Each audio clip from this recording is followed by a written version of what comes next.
So let's talk about the economy for a moment. In fact, the CEO of the world's largest retailer has a very important warning for all of us, for U.S. consumers. He says that serious inflation is indeed on the horizon, and it's going to have a very big impact on basic necessities like food and clothing. Eric Bolling, the host of Follow the Money on the Fox Business Network, joins me now to talk about this. When the CEO of Walmart is flagging, folks, we're in for some serious inflation, he's also prepared. All his costs are rising, right? So that's going to be passed on to the consumer. Sure, and his input costs are rising, the price of corn, the price of cotton, all the input to make and retail this stuff, transport it, forget gasoline and diesel fuel to get this stuff over here. But he also says labor costs are starting to rise out of China. So he went down the list of different input costs, labor, food, et cetera, energy. The bottom line is Americans have to expect higher prices. Now, Walmart happens to be a phenomenal retailer. They have warehouses around the country. They can store stuff where it needs to be stored. They can access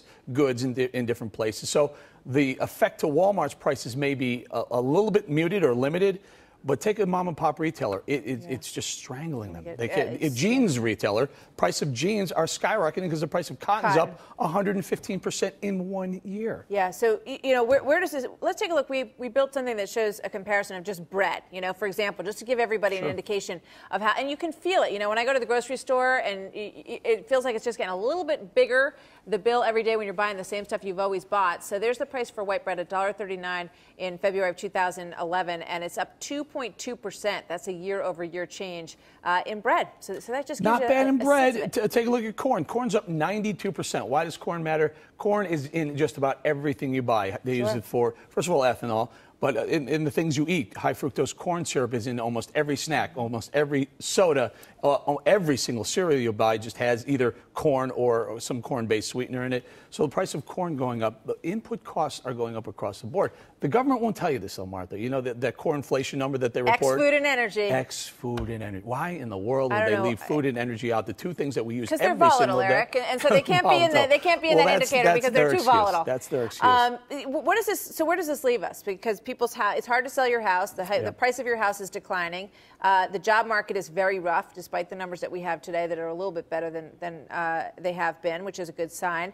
People can't, they don't have more money, more discretionary funds to pay for these increases. Hopefully, combined with the 216,000 new jobs reported this morning, and maybe all the other things that are going on. Hopefully, these quantitative easings, the money that the Fed continuously pumps into the economy, more money, but that gives upward pressure on prices. Hopefully, they realize, okay, enough. Turn off the We're not going to do it again. The problem is Bernanke on his last really public speech said if we need to, we would do more. Hopefully, hey, Ben, stop. Enough is enough. Enough of the pumping the money. Yeah, stop printing.